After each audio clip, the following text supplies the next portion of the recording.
ছাত্র জনতার অভ্যুত্থানের সংহতি ও প্রতিরোধের চেতনায় বাংলাদেশকে নতুনভাবে গড়ে তোলার লক্ষ্যে আত্মপ্রকাশ করল ৫৫ সদস্যের জাতীয় নাগরিক কমিটি। এর আহ্বায়ক নাসির উদ্দিন পাটওয়ারি, সদস্য সচিব আক্তার হোসেন এবং মুখপাত্র সামান্তা শারমিন। বিকেলে কেন্দ্রীয় শহীদ মিনার প্রাঙ্গণে এক অনুষ্ঠানে এই ঘোষণা দেয়া হয়। বৈষম্য বিরোধী ছাত্র আন্দোলনের সমন্বয়করা নতুন দল আনবেন বলে খবর ছড়িয়েছে ছাত্র জনতার সফল অভ্যুত্থানের পরপরই। কিন্তু সে রাজনৈতিক দল এখনো গঠিত না হলেও এবার আত্মপ্রকাশ করল জাতীয় নাগরিক কমিটি। আন্দোলনে অংশগ্রহণকারী আয়োজনের শুরুতেই ছাত্র জনতার অভ্যুত্থানে শহীদের স্বজনরা তুলে ধরেন কেন দরকার এই জাতীয় কমিটি। তাদের এই ত্যাগকে মূল্যায়ন করে আপনারা তাদের স্বপ্নকে বাঁচিয়ে রাখবেন, তাদের সেই কাঙ্ক্ষিত দেশকে গড়ে তুলবেন। সব মিলিয়ে জাতীয় নাগরিক কমিটিতে সদস্য সংখ্যা ৫৫, যেখানে বৈষম্য বিরোধী ছাত্র আন্দোলন ও গণ অভ্যুত্থানের সক্রিয় ভূমিকা পালনকারীরা ছাড়াও শহীদ পরিবারের সদস্যরাও স্থান পেয়েছেন।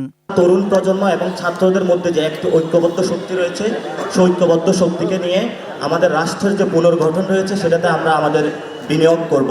জাতীয় শহীদ মিনার প্রাঙ্গণে আয়োজিত এই আত্মপ্রকাশ অনুষ্ঠানে জাতীয় নাগরিক কমিটিতে থাকা সদস্যদের পরিচয় করিয়ে দেওয়ার পাশাপাশি এই কমিটির কাজের পরিধির বিষয়েও ধারণা দেয়া হয়। এলো ভিশন মুশকিল আসান অফার। যে কোনো ব্র্যান্ডের পুরনো ফ্রিজ নিয়ে চলে আসুন ভিশন শোরুমে আর নিয়ে যান নতুন ভিশন ফ্রিজ 20% পর্যন্ত ছাড়। আশরাফ উদ্দিন মাহদি। যেখানে বলা হয় জাতীয় নাগরিক কমিটি কোনো রাজনৈতিক দল নয়, বরং ছাত্র জনতার সঙ্গে ঐক্যবদ্ধ হয়ে কাজ করার জন্যই করা হয়েছে, যার মূল কাজ হবে অভ্যুত্থান পরবর্তী সময়ে দেশে স্বৈরাচার বিলোপ ও দেশি বিদেশি চক্রান্ত প্রতিরোধ করে বাংলাদেশকে পুনর্গঠন করা। ছাত্র জনতার অভ্যুত্থানের মধ্য দিয়ে রাজপথে নেমে আসা জনতাকে সংগঠিত করা, ৮ই আগস্টে গঠিত সরকারকে যুগপৎ সহযোগিতা ও জবাবদিহিতার আওতায় আনা, তদুপরি জনস্বার্থের পক্ষে নীতি নির্ধারণে ভূমিকা রাখার লক্ষ্যে আমরা নাগরিক দায়িত্ব পালনের অঙ্গীকার করছি। আমরা রাষ্ট্র গঠনের কাজে নামছি, আমরা শুধু কোনো দল গঠনের কাজে নামি নাই। সেখানে যদি কোনো দলের পুনর্গঠন প্রয়োজন হয় সেটা হবে। শিগগিরই সকল মহানগর, জেলা ও উপজেলা পর্যায়ে ছাত্র জনতার অভ্যুত্থানে অংশগ্রহণকারী সামাজিক, সাংস্কৃতিক ও ধর্মীয় নেতৃত্ব এবং বিভিন্ন শ্রেণী পেশার মানুষের সাথে আলোচনা করে তৃণমূল পর্যায়ে এ কমিটির বিস্তৃতি ঘটানো হবে বলেও এ সময় জানানো হয়। আমরা সামনের দিনে বিভিন্ন এলাকায় যাব, সেখানে গিয়ে আপনাদের সঙ্গে সরাসরি আলাপের মধ্য দিয়ে আমরা আমাদের কমিটিগুলো সেখানে ফর্ম করব। কমিটিতে আগ্রহী সর্বস্তরের জনতার তথ্য দেওয়ার সুযোগও রাখা হয়েছে।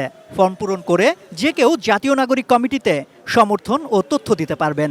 এই প্রথম মনে হলো যে হ্যাঁ, এই ছাত্র বৈষম্য আন্দোলনে এই জাতীয় নাগরিক কমিটিতে আমি যোগ দিতে পারি, কারণ এই প্রথম মনে হচ্ছিল কেউ আমাদেরকে ভরসা দিচ্ছে। কিন্তু এটা রাজনৈতিক দলের চেয়ে বড় কিছু, অর্থাৎ এটাই আসলে ঠিক করে দিবে যে ভবিষ্যতে বাংলাদেশের রাজনৈতিক দলগুলো আসলে কিভাবে অ্যাক্ট করবে। আমাদের প্রত্যাশা একটা দুর্নীতিমুক্ত বৈষম্যহীন সমাজ গড়া।